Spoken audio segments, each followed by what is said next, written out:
Guys, this is Rob Brown. If you have not met him, he is a fantastic wealth of knowledge here in the office.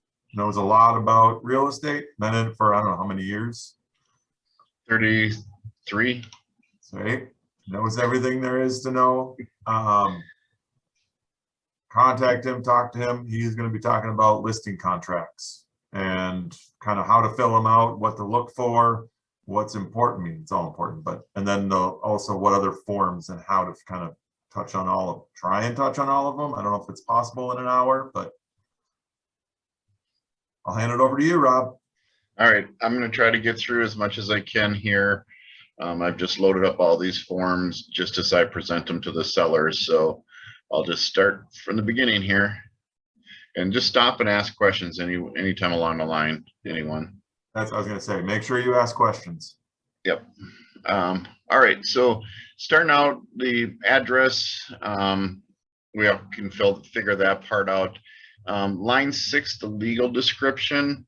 I go to the county records and pull the legal description from the county records to fill that part in.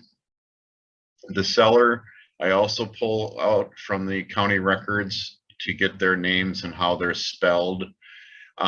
If they're a trust, sometimes you'll see properties listed in the trust of Bill and Mary Smith. That's who the seller is, and then the seller sign as trustees of the trust of Bill and Mary Smith. So it's a little complicated. If you get into a trust, just ask some questions if you see a trust or something different there.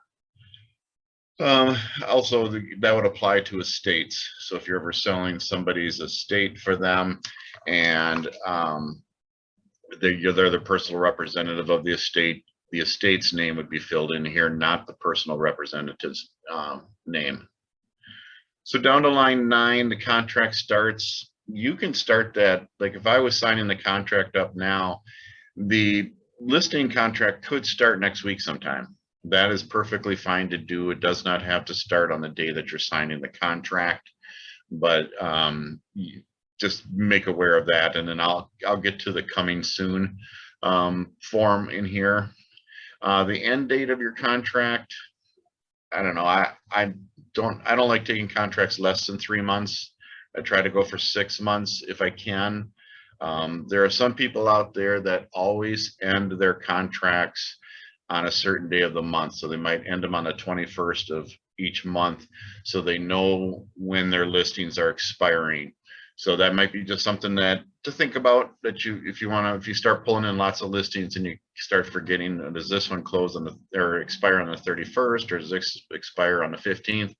Sometimes some people just pick a date and put it in there, so all their contracts end on the same day. Just makes their lives a little bit easier.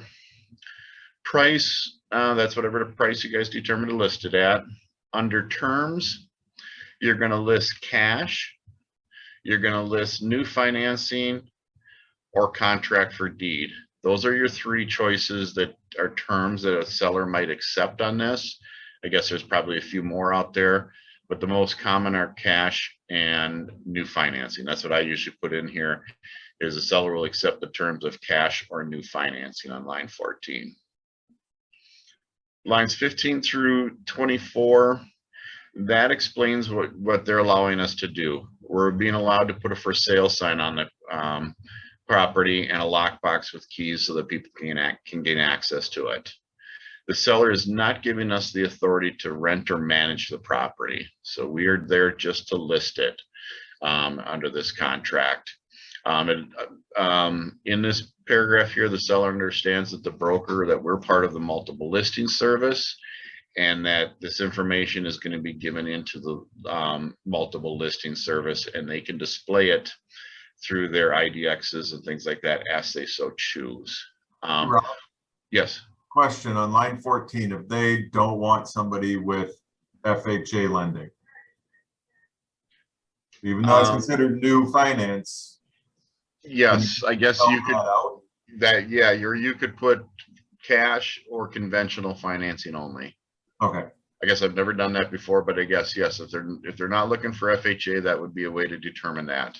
Okay. And then that would be the seller if anybody ever asked you, you could say that's the instructions that the seller gave to me, is we're only accepting conventional. Good point on that, Rob. One thing I also wanted to go back up to line 8. I always point out that the seller is signing this contract with Keller Williams Premier Realty, the broker. I'm the agent helping out, but you're signing this contract ultimately with the broker. That's how all listing contracts work. Okay. Down here to the IDX sites and the VOW, the virtual offices websites. I never really explained that too much to them, but I'd let them know that there are brokers out there that operate completely on the internet, and that your house is going to be displayed on the internet, and that's how they gain access to it. This would be the Zillows and those type of companies that grab that information. So the seller has the choice on how they want the properties displayed. Option 1, do they want their listing on the internet? Everybody always checks yes on this one. I mean, there's no reason not to be on the internet. We don't have any other really ways to expose the property unless they allow that.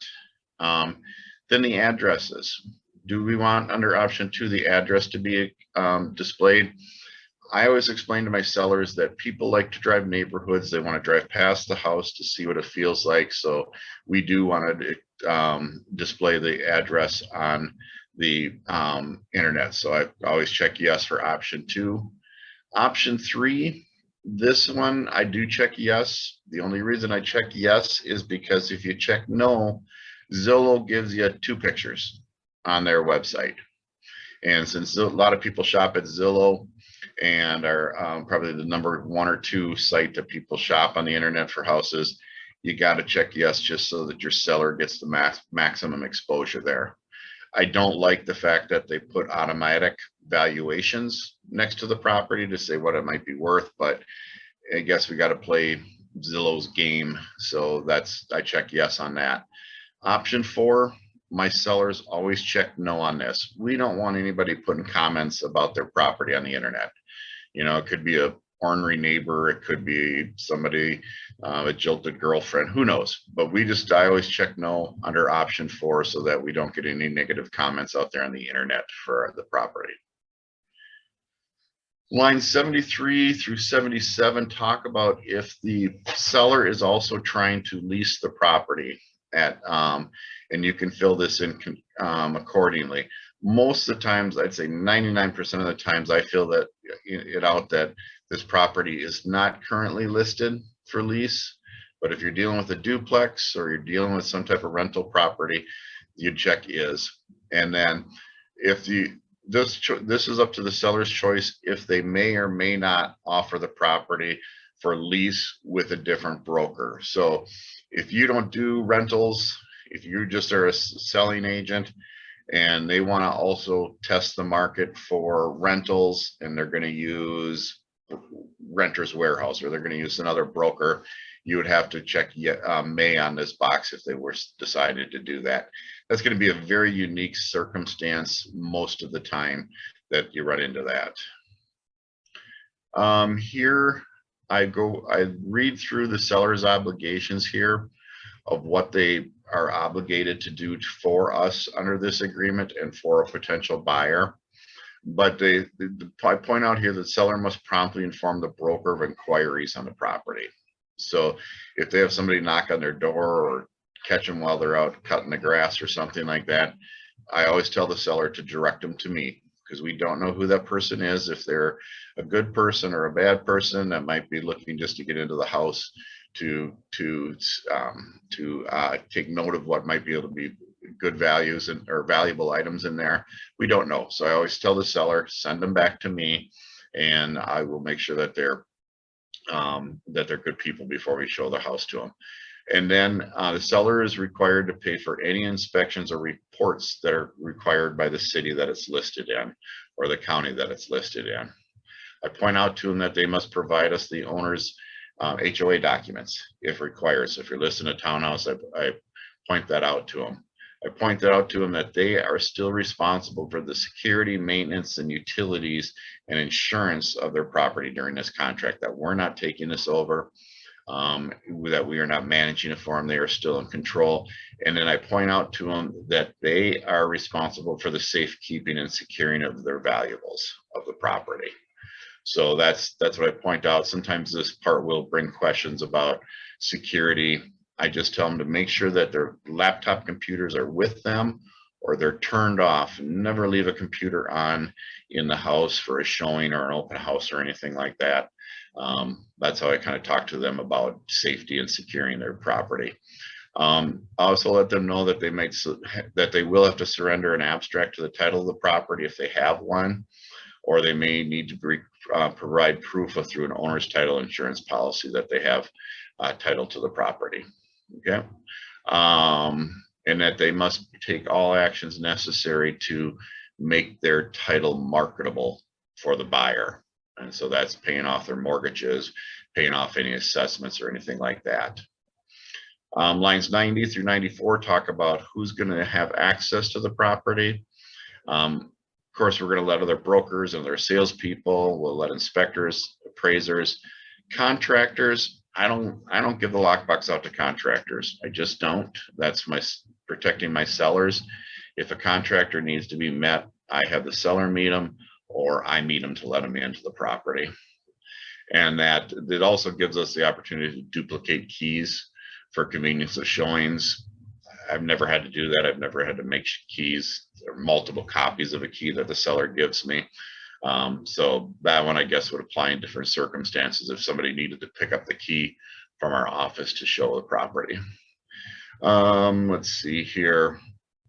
Under recording of the property, state law allows sellers to videotape their property, but they cannot record the conversations that are happening between the agents. So you can record video, but you cannot record audio of the showings. So if people want to do that for their safety or for their or protecting their belongings, they can do that. That's what I explained to them.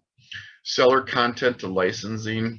This has never applied in my 30 years of doing this. But what it applies to is, let's say somebody has a upper end listing or a nice house that they've taken pictures of by a professional. Sometimes those professionals have trademarks on them that do not allow you to use those photographs for any type of marketing. So if a seller gives you photos to use, make sure that they are their photos, that they took themselves personally, or that those photos that they are giving you, they also come along with a license to use them for marketing. Otherwise, you're going to be breaking the law and you might be open to a lawsuit. So that's what seller content to licensing means. Compensation here, lines 113, 114. Compensation is always negotiable. Point that out, that it shall be determined between each individual party. Otherwise, we're price fixing, and that is not allowed. So never make any comments like, oh, the going rate in the MLS is 6%. Sorry about that. I'm going to turn that to vibrate. There we go. All right. So that's determined between you and the client. They could pay you a retainer fee. Some agents work that they get $500 up front for marketing, for doing any type of advertising for photos, that type of thing. If you charge that type of fee, you need to fill it in here. I do not. I always charge a zero in here. Under compensation, whatever you negotiate, 5, 6, 7, 8%, whatever you want to negotiate in there. Or you could do a set dollar amount on line 120 here if you want to do that. Under other, here's where maybe you might exclude somebody. Let's say the seller's brother is thinking about buying the property. You could exclude Joe Smith from the contract for a period of time. Keep that period of time short. If you ever do an exclusion on somebody, like the neighbor's thinking about buying or something like that, or a relative, make that commitment like 2 weeks or less, because you don't want to be a month down the line of marketing this and showing the property and all of a sudden have them sell it to the neighbor and you're out all that money. and without doing or getting any compensation for it. So that's where you would fill that in here. These next lines here, I'm going to kind of explain how this works here. If this contract was to expire, so let's say you get to the end of your contract and you don't have anybody that's written an offer. If you, oh, excuse me, I'm going to back up because this talks a little bit different here. This talks about when compensation is owed on this property.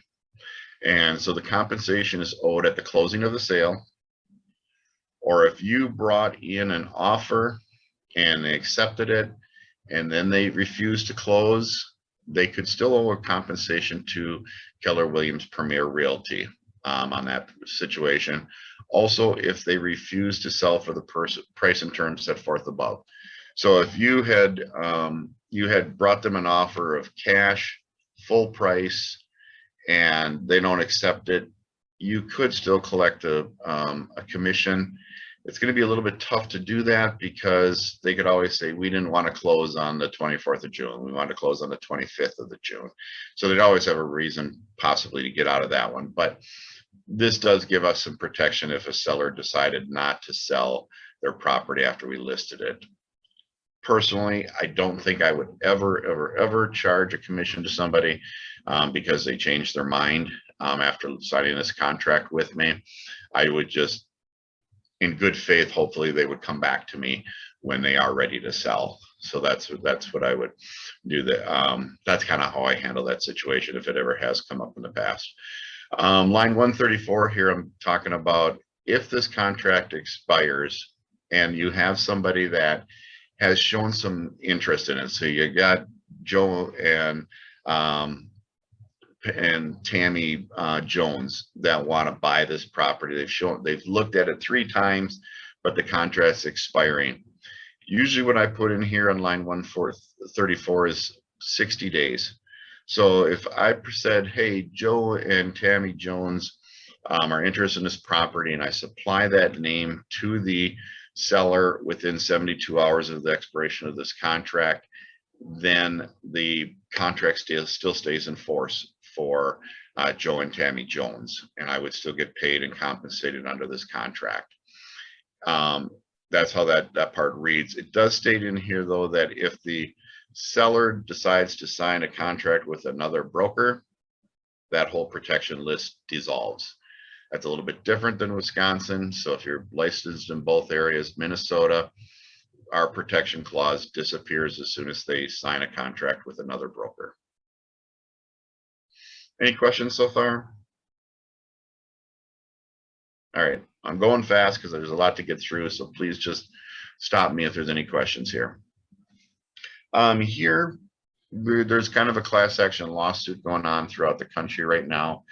And this is the way we protect ourselves in this situation. Here's where the seller is authorizing us to share part of our commission with an agent that represents the buyer. Okay, so this is where the seller can choose to offer compensation or not to offer compensation. And if they do offer compensation, you fill in down here lines 149, 150, and 153 as to what that compensation is. Typically, as you look in the MLS system, you see 2.7. We're seeing a few 2.5s pop up out there, but whatever they want to share of the gross commission with the buyer's agent, that's where you would fill it in here. Okay. Closing services. I always point out to the seller that the broker, the agent, and the person closing the sale for them are not attorneys, and we cannot express opinions of law or legal effects of the closing documents. And I always tell them if they want to see the closing documents before they sign them, please let me know a good week ahead of time so that the closer can get them the documents and they can read them at home and not read them at the closing table. If you want to sit at a 3-hour closing, let them read them at the closing table. If they have an attorney that's going to review their documents for them. Find out, this is a great time in the contract to find out if they're going to have anybody else looking these over, and you just want to prepare time for that to be done. Okay. Down here, it says the seller has a choice for closing services. All my people choose 164. They'll want me as a qualified agent to conduct the closing, or to give them a qualified agent to conduct the closing. It still might be a title company of their choice. Like I use Partners Title quite a bit for my title work, but I have 3 or 4 clients that want me to use Land Title. They want all of their real estate transaction closed at the same title company so that they know where their information is if they ever need it in the future. Well, I can still arrange it to go through Land Title. I'm not going to make the seller go through that work. Me as an agent, I think that's my responsibility to do that work. So I just arrange it with where they want the title work to be done for their transaction. Additional costs, I'll just let the sellers know that besides the real estate commission that's listed in here, they're going to have other costs that are involved in this. They're going to have title update. They're going to have to pay a closer to close the documents. We're going to be prorating the taxes. There might be some inspection fees. There might be seller paying the buyer's closing costs. I tell them those are additional costs up and above my real estate commission that'll be paid at closing. And then I tell them that I will show them an estimate of proceeds showing what the commissions are going to be and what the other fees are going to be, so they have an idea of what the bottom line is. And I tell them that I will do it as a preliminary. So when I list the property, and then when we do have a purchase agreement, I will do a specific one for that purchase agreement so that they know what the bottom line is for that offer that they're accepting. So that's how I talk about additional costs with the seller. Foreign investment in real estate. This one, again, in 30 some years of doing this, I've never run across a foreign person owning property here. Everybody usually is a legal alien, or they have their green card or something. But if you ever have somebody that owns foreign property, there's some special rules of collecting 15% of the sale price as a tax at closing. So if somebody does say, if you do check yes here, there's going to be some additional things that you're going to do at closing. And you will also want to disclose this on the seller's disclosure statement, that they are a non-resident of the United States owning real estate. Okay. Warranty. So I touch on this. I just let them know that there are warranty programs out there that they could purchase and make part of the marketing of their property that would protect the buyer for a year after closing. And I explained to them that it makes their house more marketable. It limits maybe somebody coming back and suing them later for something that might break right after closing or break shortly after closing. So I kind of explained to them that those warranties are out there. They can purchase them if they want to. And if they ask more information about that, then I will go grab some warranty information and let them know what that is. Agency relationship here. I let them know that as an agent, I am obligated to represent them. Okay. But if we wanted to have somebody from our brokership, so it would be the Stillwater office, the St. Paul office, our office, that it has a contract signed with the buyer, then I'll explain to them that the broker is representing both parties. And so in that situation is dual agency. And the only way to get into a dual agency situation is if both parties agree that the broker can represent both parties. That's the only way we can do dual agency, is with the parties' approval. And so I asked them, do you want to allow buyers that are working with agents from my office to show their houses? The sellers always go, yeah, of course we do. So then we check seller would agree to dual agency. So there is their agreement that they would be open to dual agency. And so you get their agreement, you both sign for it. Any questions on that part? All Other potential sellers, I just let them know as a broker, we have more than just their listing. We do have other sellers that are that we are assisting for selling their properties. That one kind of covers our butt. Previous agency relationship, what this covers is if you had been working with a buyer, didn't work out, now that buyer is working with Sue from Remax. If Sue came in and bought your listing, if whatever confidential information that you know about Sue, you would still need to keep confidential. That's what that paragraph talks about. So you could not tell the seller something that you know that Sue needs to be out of her apartment by the end of July, and we can negotiate a little bit tougher with her. You couldn't use that to your seller's advantage. Sorry. Termination of fiduciary duties. So at the end of the contract or closing, your duties are expire except confidentiality. You always have to keep their information confidential. So that's the only thing. Otherwise, everything else terminates upon closing. Let them know that.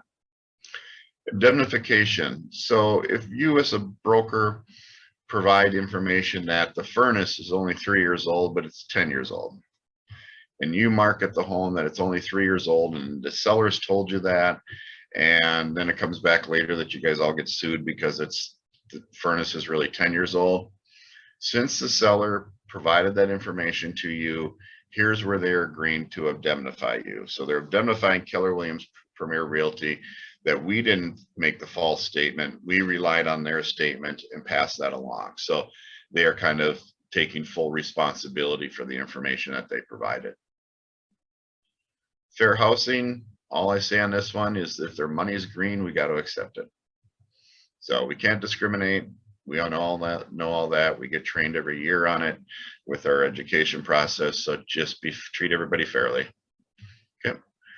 Additional notice in terms. What this talks about is the seller is warranting that they have not received a notice of from any governmental authority, from the HOA, if it's a townhouse, that there's a new assessment coming up against their property. So that's just information that you need to pass along. If there was some type of an assessment coming up from either somebody, then you would want to pass that along. This lines 231 through 233, it says this also serves as the seller's notice to grant the broker permission to obtain mortgage information. That ain't gonna fly. If you ever want to know their mortgage information, you're gonna need to get a special release signed by the seller to be able to talk to their mortgage companies. I don't even do this anymore. It used to be something that as agents, we used to always want to know that, you know, exactly what the sellers owed, exactly what that payoff was, with interest and things like that. I don't even deal with it anymore. I tell the sellers, I say, your balance, your payoff at closing is going to be your mortgage, your current mortgage amount plus 1 month's interest. So just add a payment to your current mortgage balance, and that's going to be a very good close estimate of what your payoff is. So that's how I deal with that at this point. Tire agreement, I just let them know all these pages that we're going to be signing today are part of the agreement, and that no in any supersede any written or oral communications between the seller and the broker, including texts, emails, and all that fun stuff. Question for you, Rob. Pardon me? Question, when you go over your what they're gonna, the proceeds of the sale, how do you do that without their mortgage statement? I just come to a bottom line, and then I tell them, this is your equity minus what you owe. Okay. So this is your minus your mortgage balance and 1 month's payment. Perfect. Okay. And I'm more than covered, because there's always taxes and there's just a little bit of insurance with that payment. So I'm usually covered. Okay. All right. And then I let them know that electronic signatures throughout this transaction are valid and they're binding signatures. So I let them know that we may discuss the purchase agreement over the phone, and I may send them to them for electronic signatures, or any modification of this contract can be done, and electronic signatures will prevail and are valid. And then consent to communicate, I just let them know that this is the seller's authorization to contact them by phone or any mail, however I so choose, for communication with them. Okay. And then if there's any other terms that they're going to have in there, you could list it here. This would be another spot where you could do an exclusion of somebody if there's an exclusion on that. Any questions on the contract? All right. Then the next thing I jump into a fraud alert. We all know about the fraud alert. I just let them know that never wire any money without contacting me to find out if it's legitimate. And as sellers should never, ever be asked to wire any money. I've never had that come up. So just tell the sellers, don't wire money without calling me. Okay. Agency relationship in a real estate transaction. I just go over this and I point out right here on line 3, this is not a contract. It's an agency disclosure form only. And I let them know that as your broker, a seller's broker, I owe you the duties, and I pan down to the second page where I say, where the loyalty, obedience, disclosure, confidentiality, reasonable care. I explain to them that these are my official duties to you. Okay. And then I have them sign off on that page. Then these are some disclosures and waivers that our office has there to cover our office's butt. And so we explain to them that we are real estate brokers and that we market real estate. That's what we do. We are not experts in survey, or we're not accountants, we're not attorneys, we're not even know about zoning or anything like that, or a 1031 exchange. And I just let them know that if we do run into a situation that any of these things come involved, that we're going to go seek professionals to get this information. And then I have them initial off on it, just because that covers my butt. I don't have to be an attorney or tell them the legalities of their contract. I point them to an attorney. Multiple offer disclosure. Here's my discussion that I say with the seller. Mr. and Mrs. Seller, you have the choice if you want to disclose multiple offers or not. I said in the past, we would always disclose multiple offers, but sometimes we found that that would be a disadvantage to the seller. And Mr. and Mrs. Seller, how that would be a disadvantage is sometimes when we have an offer written and a second buyer asks, hey, do you have any offers on this property? So, and we say yes, sometimes that second offer never comes. Okay. And so we leave it up to you as the seller to decide if we are going to disclose multiple offers or not. In this current condition that we are in this marketplace, I tell them right now you need to disclose multiple offers. You're going to get the best price for it. You're not going to chase away other buyers. Maybe occasionally you might, but buyers are used to being in a situation where they're going to be up and competing against other offers. So I tell them, let's disclose multiple offers. And so they agree with me. But there might be, 2 years from now, this market may make a complete different shift, and you might be advising your sellers differently. But for right now, I tell them that it is to their advantage to disclose multiple offers right now. Okay. Commission payout disclosure. Here is, again, I know it's listed in the listing contract, but just restate it here that they're going to pay whatever, 2.5%, 2.7%, 3% as a cooperating commission to the buyer agent that brings the buyer in. Down here, authorization to conduct open houses. I talked to them about open houses and the marketability of it. I do point out to them that the agent in Keller Williams will not be liable for any loss resulting from a theft during an open house. Again, I go through, protect your stuff. Take your jewelry with you. Don't leave your jewelry out on the countertops or on your dressers. Don't leave your laptop anywhere that it can be seen. I showed up one time to an open house, and here the seller's laptop is sitting right next to the front door. That's where he set it down when he came home from work. I'm like, nope. I took that, put it in the back of a closet so that nobody could, it was hidden. And then I left a note for the seller saying where I put your laptop, because it just protected them. And that's what we should do as agents, is we should do a quick walk when we're turning on lights for an open house, do a quick look and just make sure that you protect the seller's stuff if they decide to hold open houses. So they just check down here if they want to do open houses or not. One of the big things, I don't know if it's up here, but I know in Colorado, one of the big things was medicines. Check the medicine cabinet. If there are medicines in there, hide them. Yep, or take them with them. Walk through and try and steal them. So. Yep, or take them with you for the showing. You know, yep. I told some of my sellers, I tell them to just get a big laundry basket and everything that they want to take with them from a showing, throw in that laundry basket, throw it in the back seat of their car, and leave for an open house that way, and even showings. So, yep, good point, Rob. Thank you. All right, down here, the commission, we have our 475 broker administration commission, and I just have an initial off on that. I don't even say anything more than that. If you make a bigger deal of this 475 broker administration commission, they will make a big deal of it.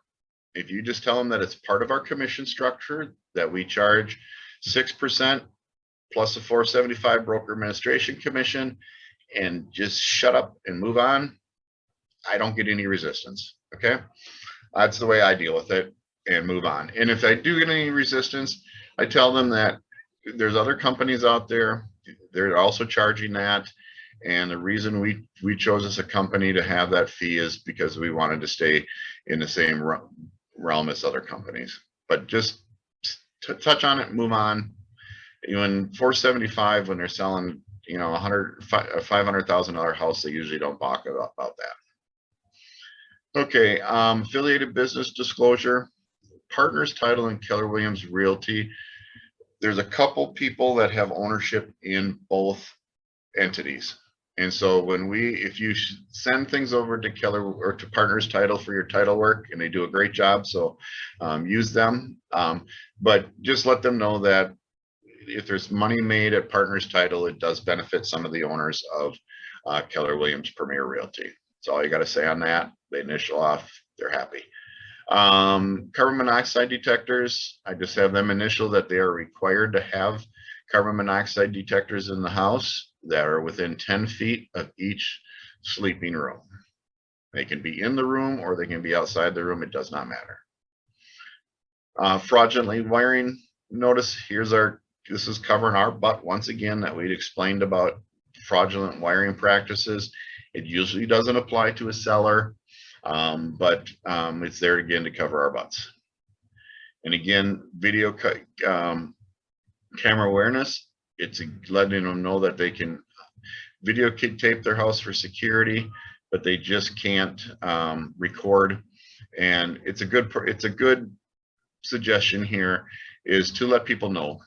Post a sign, put it in the when agents receive a confirmation through book a showing, or showing time, whatever we call it these days, that the property is under recording.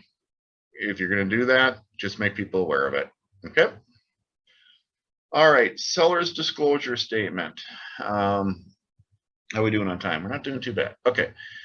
Seller's disclosure statement. We should never, ever, ever, ever touch this. Okay. This is for the seller to fill out and let them fill it out, answer the questions, but do not provide the information. Don't say, hey, answer this question this way. That can bring some liability back to you and back to Keller Williams. So does anybody have any questions about the seller's disclosure statement? I don't know if I need to walk through it. I typically don't walk through that, but if you ever have any questions about that, track me down. Okay. All right. 12 pages to this. I'll buzz through there. The next one is going to be the seller's disclosure alternative. Okay, so if a seller chooses to use the seller's disclosure alternative, there's usually a couple of reasons why. Maybe they haven't lived in the house at all. They're selling an estate. They're selling their parents' property that they haven't lived in for a while. That's a reason they may use the seller's disclosure alternative, because they don't know anything about the property, or they don't feel they know anything about the property.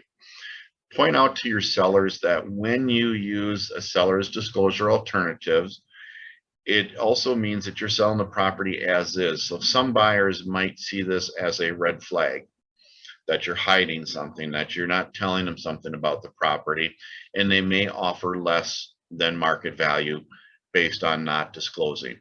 That's something you should point out to your sellers if they decide to use this seller's disclosure alternative. Also, if they decide that they want to use the seller's disclosure alternative, tell them to shut up and not tell you anything about the property. Oh, that mom and dad had a leak in the basement in the corner. Now they've just pierced this. This protection they're trying to give themselves has now been pierced, because they've told you that, and you, as the listing broker and listing agent, need to disclose that. Okay, so if they're going to use the seller's disclosure alternative, you don't want to know anything about the property. Tell them not to disclose that. Okay. Third thing is that you should point out is, if they use the seller's disclosure alternative, don't get all chatty with the buyer at closing and start telling them stuff about the house. You just don't say a thing about the house to the buyer or to the agents. Okay. So those are some things to, just as a precedent, or before you start using this form, that's stuff you should know. So the way that this form can be used is you can have a third party person do an inspection. That could be in the cities that require truth or time of sale inspections. That could be the inspection you produce. Okay, it has to be done by somebody qualified. It can't be done by Uncle Bob. It needs to be done by somebody with qualifications to do those inspections. So that's one option that you could choose. If it's a city that does not require the inspection, most people choose a waiver here. And Minnesota state law says the seller has to fill out a seller's disclosure statement. That is required by law. But if both parties agree to waive that disclosure, then they don't have to. So this is the waiver. This is what we check to get around the law. Okay. It's not around the law, but it's just an alternative that the state has put in there, that if people waive that disclosure, they can both agree to do that, and that's totally legal. There are a couple required disclosures that a seller needs to make when they use this form. Is, do they know of a subsurface, which would be a septic system, that serves the property? They need to disclose if there's a well on the property, and there may be a sealed well. You know, towns like Maplewood, Roseville, some of those towns were originally on wells when those houses were built, but now they're connected up to the city water and city sewer. There might be a sealed well or an abandoned well on the property. They'd have to disclose that. Then the value exclusion, this one is almost all but dissolved. You would have to look long and hard to find somebody who has an exclusion on their value for tax purposes. But if there is, they need to disclose it. I talked about foreign investors again. If they're a foreign investor, they need to disclose that. So there's a few disclosures that a seller needs to make, no matter, even if they're using this alternative form. And then meth. I don't know anybody that would admit to doing meth, producing meth in their house, but it's there that they have to disclose on that. And then the last item is radon. If they've ever tested for radon, or if there's a radon mitigation system in the home, they need to disclose that. So those are the disclosures that a seller needs to make under the disclosure alternative. Any questions about when you'd use either one of the forms, anyone? All right, I'm gonna pop down to the next one here. Lead-based paint. Okay, so any house built before 1978 may contain lead. There's all kinds of different products that lead could be in. It can be in the paint on the siding. It could be in the flooring. It can be in some of the manufactured products in the house. So if a seller has ever tested for lead, they would need to acknowledge that. I don't think I've had anybody who's had to, I had one person, I guess this year, that had to disclose they had a lead-based paint test done in their house. And so they gave the reports. But 99% of the time, the sellers are gonna check line 16.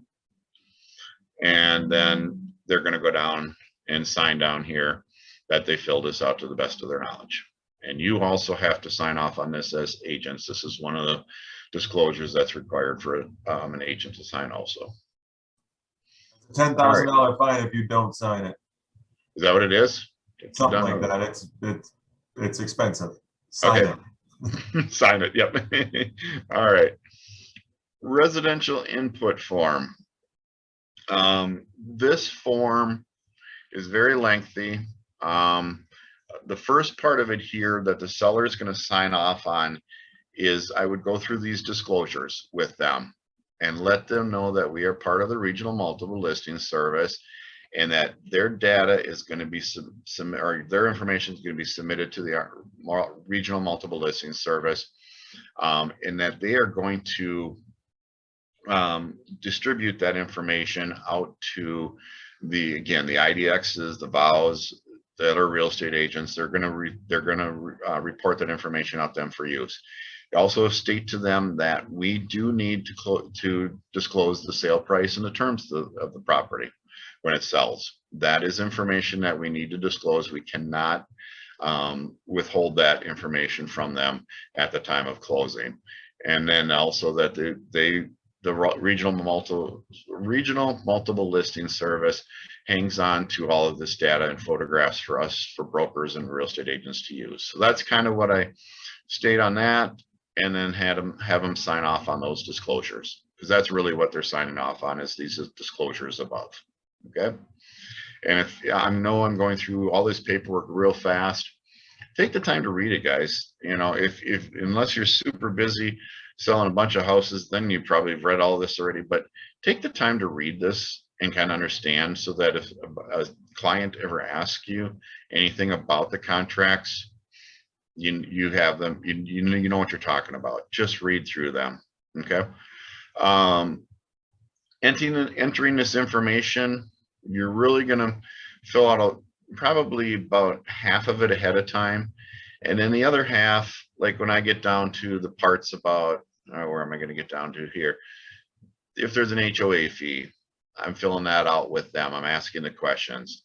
Room size, of course, I'm going to measure those. But then when I get down here, like accessibility, what's the air conditioning, I wait till I'm sitting with them filling out this paperwork, and I check off the boxes as they tell me to check off the boxes on here, because they might catch something like geothermal. I'm not a real good at spotting that, but I've had a few houses recently that are doing geothermal heating.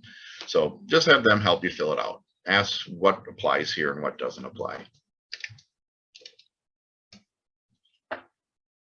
All right. Get through this. This form is lengthy, so buzz through that one. The change form. So this form, I have my sellers sign it blank. I don't put anything on it. I don't have a date put on it. Then I can use it whenever I need to for a price change or an adjustment or reporting the terms of the sale.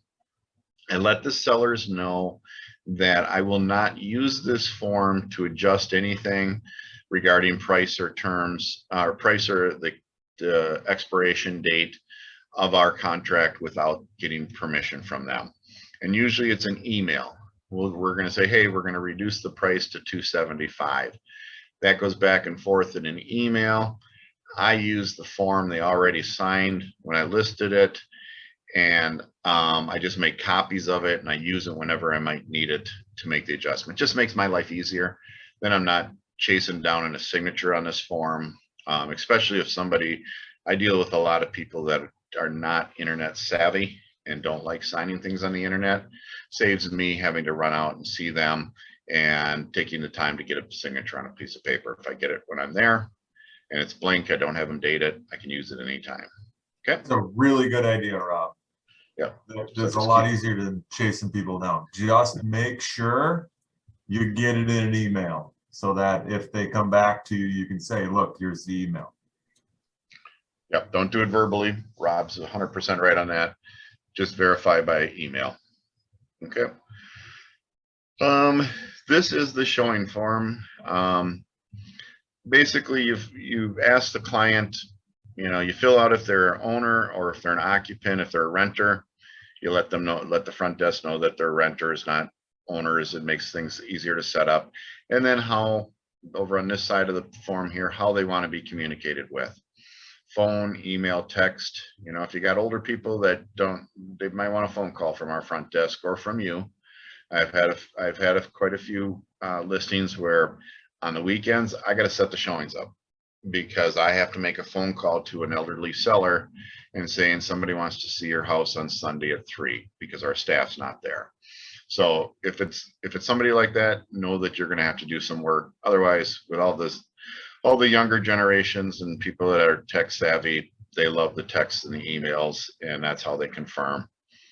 Down here, in this section right here, if you're going to allow overlapping showings, check the box yes, but don't need to inform the sellers or the other agents, excuse me. Because in normal times, the sellers or buyers would use that against your seller. So if they saw that, hey, for the whole week, there's only 2 showings scheduled, because they can see that. If you check yes and inform them, they can see how many showings you have. And they could use it against you in negotiations. So always check this first one. And then down here in this middle box, what type is it? Do they need a confirmation? Is there a dog in the house? Do they need to know when all showings are and they need to confirm so they can get that dog out? Or is it an empty house and it's just a go and show? Fill that part out. Fill out what type of lock we have. We've got a lock box that has a combination, or if we're using a Supra. And then if there's any special instructions for the showing agent, like the knob, only lock the deadbolt, or you got to turn the key to the left only. And this is where you'd write those instructions in so the showings go easier. Okay. Next form here would be, if you do have a septic system, the sellers need to fill this out. And there's, they indicate down here what type it is. If it's just a septic tank, there are some properties that just have a tank and has to get pumped out every 6 months as it fills up. There's drain fields, there's mound systems, all different types. Have them fill out what type of system you have here. Okay. And then there's questions about how many people, how many residents does it serve, that type of thing. Who installed it? Usually I don't have this information. If it's a second or third owner, they don't know who installed it. If it's the person who built the house, they can usually go find that right away and say, here's who installed my septic system, and you could fill that information out. They should know when the tank was last pumped, and how often they pump it. Okay. So that's information, how many baths taken and things like that. That's information to fill out on the system, and then they sign on that. The next one would be a well. If they got a well on the property, they indicate what type of well, if it's in use, if it's shared, if it's sealed, then, and sometimes there's more than one well on the property. If you're dealing with a bigger parcel, they fill out that information here. And then who manages it, if it's a shared well, when it was last tested, that information all goes on here. And then if it was sealed, if a well has been sealed, please contact the Department of Health in Minnesota here, and they will have a form that they will send you saying that it was sealed and that it's recorded that it has been sealed. You will need that for closing. You will need that for the buyer of the property to provide to them that it was sealed and that it has been reported. If it's not reported, oh God, I forgot what it is. It's like $500 or something like that that they hold back from your seller at closing until that is recorded or until they have that certificate. So just if you ever have a sealed well, go get it from the Department of Health and have it. Okay. And then if they do have a well and septic system or a meth, I've never had them to draw a meth production area, but you have them make a sketch. And usually what they'll do is they'll draw the house here, they'll draw the garage, and then they'll say that they'll put where the drain field is. And let me just pull one up real quick. I can, where was that one?